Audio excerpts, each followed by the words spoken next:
Up everybody, it's Lex. Welcome back to episode 3 of In Between the Pages. Today we'll dive into how to create your character, how do you come up with your character's name, and also give you 5 main characteristics your character should have in your story. So when naming your character, always remember that names have meaning.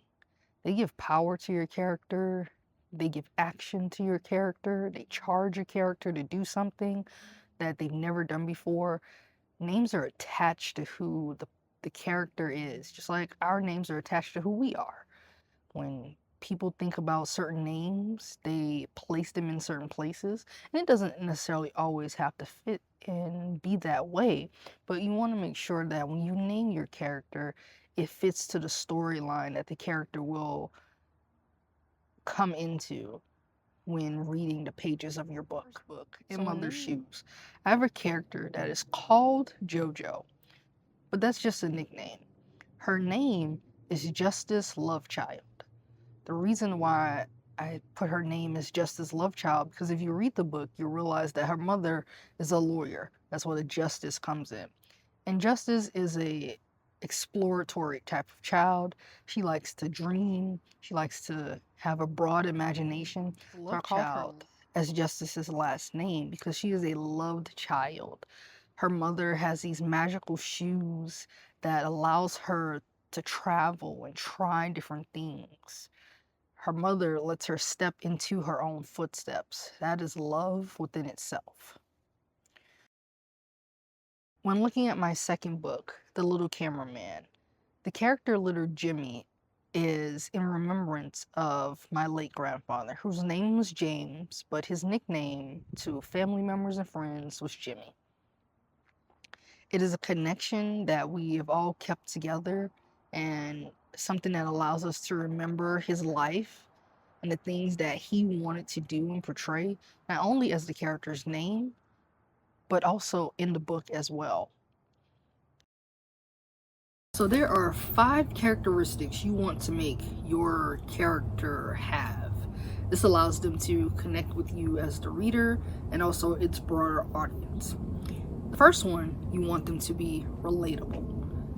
You want your reader to be able to see themselves as the actual character, be able to walk in their shoes, live out their life. The second characteristic is for the character to be curious. You want them to go on a journey of searching either who they are, what they want to do, what they want to be. You want them to be curious about life, curious about the journey that they're about to take on the pages of the book. Allows them for the reader to go on a journey with them, to be curious with them, to want to go find and search with them. And that's important. If the reader isn't going on a journey with the character, then how can you really enjoy and fully understand what the book is telling you? The third way is for the character to be brave in some type of way, for them to conquer something, for them to be the hero.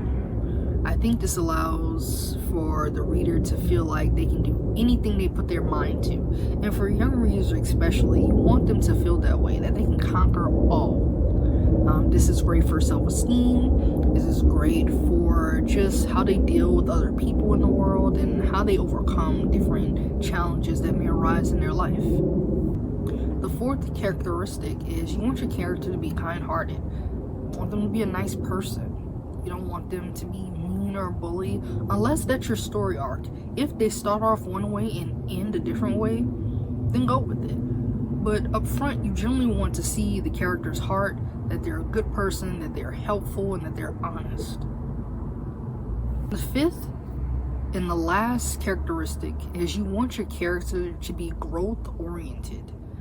That way, from the beginning to the middle to the end, your character has evolved over time.